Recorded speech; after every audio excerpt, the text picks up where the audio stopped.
Hello, welcome to my channel. My name is Pete, and today, instead of a speed build, I'm going to give you guys an island tour of my very first ACNH island called Elfine. So, unfortunately, after this tour, Elfine's dream is going to be updated, and since I flattened it, Elfine will no longer be around, which means this is our last walkthrough of my very first island. So, let's enjoy it together. Elfine was my very first island on anything. It was my very first ACNH game, my very first Animal Crossing game in general. And I wanted it to be very folklore focused, very Enchanted Woods focused. And I set it at nighttime because a lot of the places I was drawing inspiration from were very bright, and I wanted something that was a little darker. So our first area here, this is the wizard frog. Now the wizard frog, he is a little toad that sits in the great tree, and he is making all of these things happen. He is one of the sources of all magic on Elfine, and he is currently having a little bit of fun rotating this giant rock around. And if we go this way, you will find the Cauldron of Inspiration. And surrounding the Cauldron of Inspiration are all manner of arts. So we've got our books, our poetry, our writing, we have our paintings and statues. Anything that is artistic can be found by the cauldron. And through here is a little enchanted cliffside forest walk. Now, my first island, I was not very good yet at making things accessible. So this pathway through here is really narrow. It's mostly just this one tile block that's accessible. If I could get it to not go sideways, there we go. It's mostly just this one tile walkway through here. And that is because I did a lot of water and cliffside terraforming, which made things really narrow. I wasn't super good at the terraforming yet, but now I do know how to make things where they are much more accessible to people walking through them. And now we have the little fortune-telling gnome and the log walkway.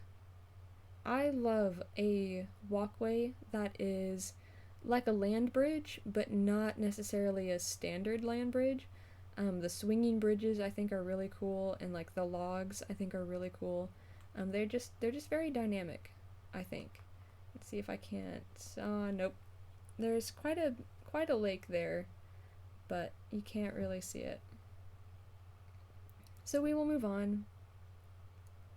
And we will say hi to Stitches, because Stitches is our living teddy bear. And there are a whole bunch of teddy bears on my island. And this part of my island is one of my favorites. This is the witch's study. So, this is where all of the witches come to read a book, study with the toad, because he is right here, and do some magical practice. And then we'll go back here across the way, and we're going to go to this back area first. And this through here is where all of the fairies live. They have their fairy treehouse right here. So as you can see, it's one of those big trees, lots of little houses for all my fairies. Some of them are asleep, some of them are not. And through here, we have a little walkway, and then it is teddy bear tea time. Teddy bear tea time. They are waiting for you. They have their snacks and their tea, and they want to have a good chat and conversation. They are very polite, the teddy bears. So we are going to let them enjoy their stay there and go explore my beaches a little bit. My beaches are not very decorated on this island, mostly because when I first started out, I did not know how to decorate a beach very well. Beaches are so difficult, I think.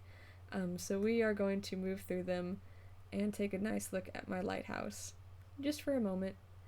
I think a peninsula with a lighthouse is... I mean, they're a classic, right? Everyone does a peninsula with a lighthouse at least once. They're so nice. And here we have my crystal rock garden. So both Elfine and Gilligan's have a fully functional rock garden. I like having a functional rock garden as opposed to like a non-functional rock garden, just because it pays homage to the game itself, you know? Some people, I think, if you decorate too heavily around your rock garden, it's not usable anymore, and that kind of takes away from it a little bit. But I can also understand some islands where they just take up a lot of space, and they're kind of in the way sometimes, especially if they're not fitting your theme. But anyway, we are going to talk about the campsite now. So, I've done 2 beachside camps. I like a beachside camp. They are kind of nice. They have a relaxed vibe to them that some of the other campsites don't. And we are now going back through the Enchanted Woods. More frogs, more toads, and enclosed little walkways, because the woods will take you in and out and back around and through more water pathing back to the other beach. So like I said, my beaches are pretty lightly decorated. Most of them just have a couple of tables with some light decor, mostly flowers and the seashell lamps. Now we will go back through here, and instead of taking the cliff walkway above us, we will go on the cliff walkway below. And the cliff walkway below leads to Fairy Laundry. So this part of the island is a crescent moon island, and it is where all of the fairies come to do their laundry. That's where the fairies do their laundry, on the crescent moon. Everybody knows that. So it's just a cute little area.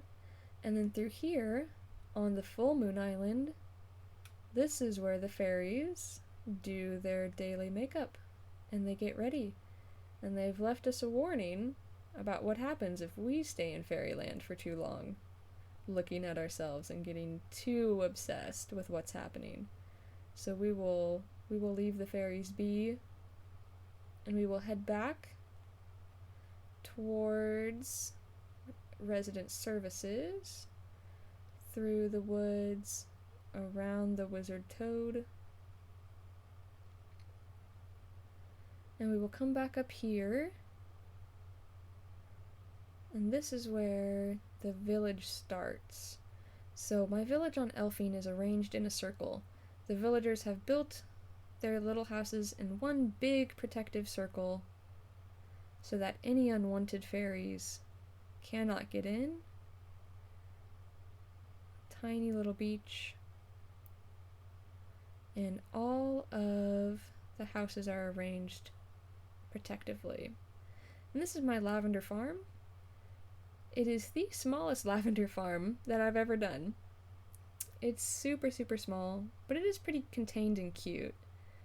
Oh, and there's Sherb, my beloved blue boy. Hi, Sherb.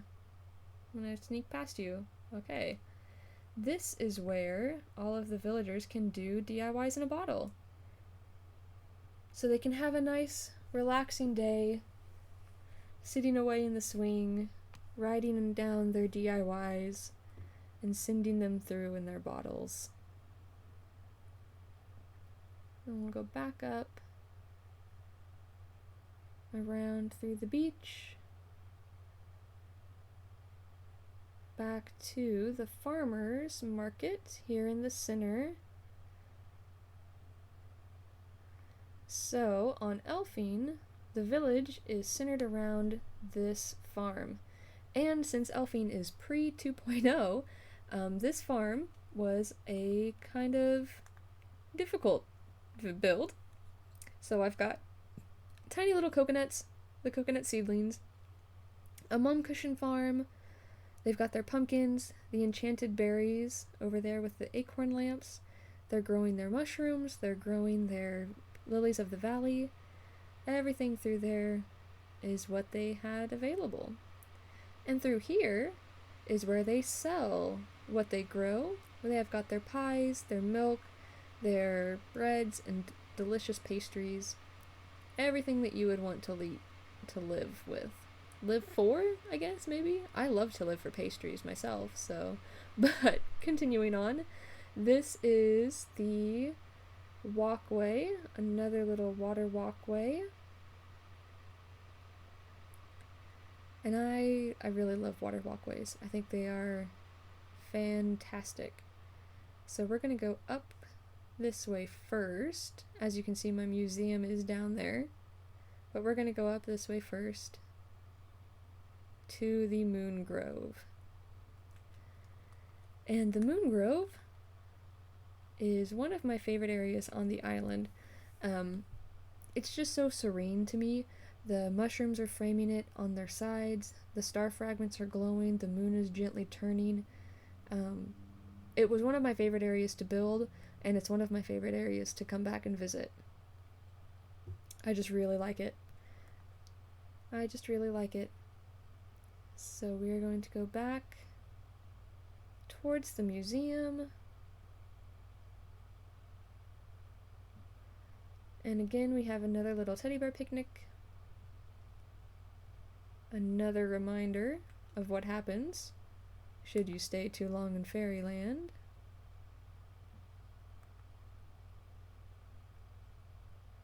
And a teddy bear picnic, a big one. These guys just came out of the museum. They're super excited to keep learning. Here's another teddy bear who's learning all about the stars in the sky. He's watching out, looking at that beautiful crescent moon. And just for a moment, we're going to go back up through here because there is a secret hop path through here that leads to a private and secluded picnic. But this picnic has a secret because it is the witch's hideout. That back there is where the Witch of the Woods goes to study and be alone in case she has anyone who is making unwanted advances. She can go there and have her own private escape. And then this back through here is Able Sisters. And Able Sisters have all of their lovely little fairy helpers that do the laundry and the fashion designing. They help out. They make the clothing, help out with projects. And down here we have Nooks. And Nooks has its own little spillover marketway. In case that the Nooklings don't have what you want, maybe one of the villagers does. They have all sorts of things available at the marketplace. Alright, so we're going to go through here. More forest walkway. A couple little study areas. And the secret beach. Beautiful little secret beach. Just not yet in bloom. And we'll keep going back this way. And through here is the Enchanted Forest Walk. So through here is the biggest mushrooms, the largest and most crowded trees, the owls, the bears, everything through here. This is where it is. The most enchanted. Oh, and it's very busy right now. Look at everybody's out here tonight. Oh my goodness. Bo, Lily, Sherb, and Stitches are all out here. But if we follow them, we will find the fairy ring. And if you go into the fairy ring, it'll take you to yet another secret. Because what is an enchanted forest without a whole bunch of secret places? And this one is a beautiful little picnic and study group with the snapping turtle and the baby bear, and they are just talking, shooting the breeze, enjoying their stay here on Elfine's enchanted island. So we will talk with them for a moment and leave them be and go back to the less secret but still very enchanted forest.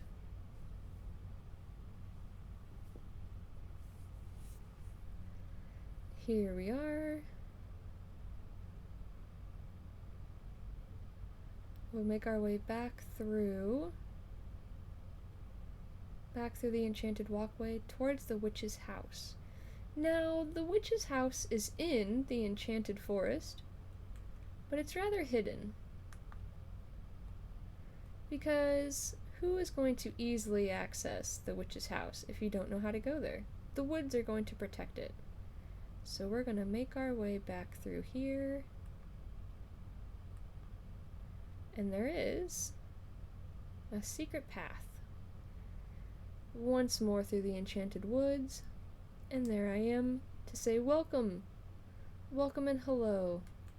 So this resident rep house is one of my favorites that I've ever built. It is right against the rocks, the secret location, the beautiful forest and trees that I've built around it. It's absolutely one of my favorites that I've built. So let's go and see the inside.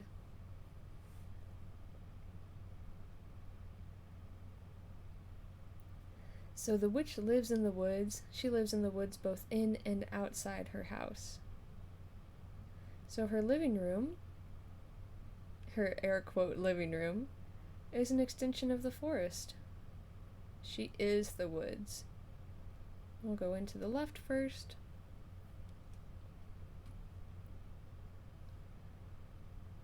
And to the left is her spa. So again, her woods surround her. They've given her this beautiful, beautiful woodland spa. She has everything necessary to make sure that her appearance is as she wants it. Her skin is nice and soft. Her hair smells good. Everything is how she wants it. Next, we will run through the living room again and head right, yes, right, into the kitchen. And this kitchen is the witch's kitchen. So she has her cauldron boiling. Everything is overgrown. Her apothecary supplies are on the wall. There's only a handful of lights to see by. Her birds and bees and butterflies. Her hat by her desk where she writes all of her recipes and potions and everything down. All of it's in here in the witch's kitchen. One of the most important rooms in her house.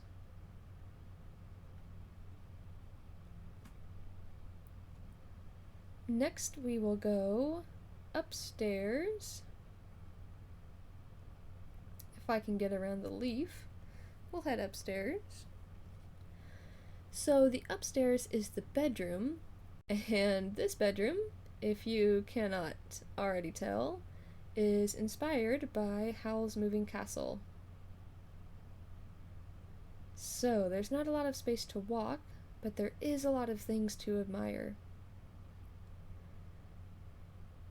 Everything's mostly lit by all of the magical regents. The floor is covered in bits and shiny baubles. There's lots of movement, lots of colors, and Calcifer's moving spell is right there on the door.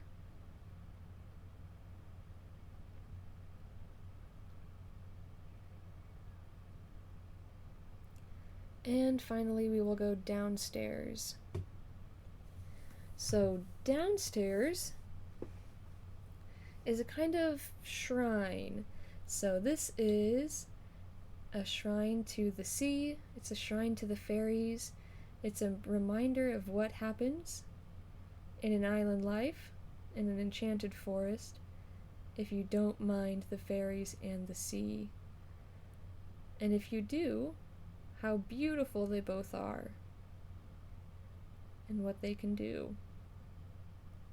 And that is the bottom of the ocean. The cherry blossoms are there, the fish are there, everything is there in our little enchanted forest by the sea. Alright. We are going to go back outside, and now it is time to say goodbye.